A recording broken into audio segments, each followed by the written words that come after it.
So this activity is called Synonym and Antonym Dominoes. This is suitable for grades 2nd and 3rd, and I found this activity on the FCRR website for free. What you could do is print them out just like how they are in the PDF, or what I did, I just wrote them all on index cards because I felt like that was easier.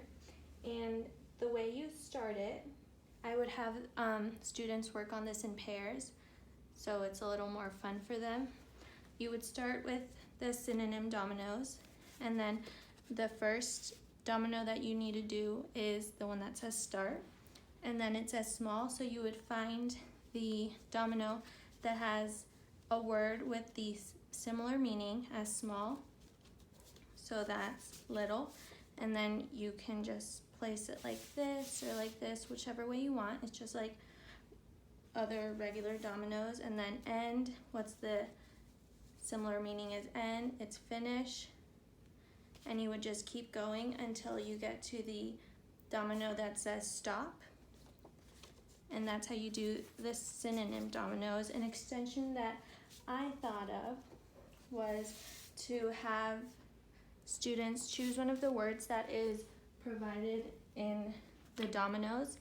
For this example, I chose big, and I would have them go into a thesaurus or think by themselves what other words have the similar meaning as big, and I wrote large, enormous, massive.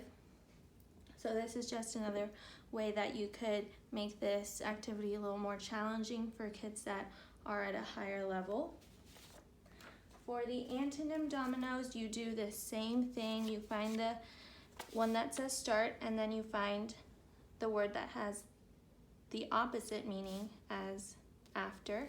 So that would be before, and you would keep going until you get to the domino that says stop.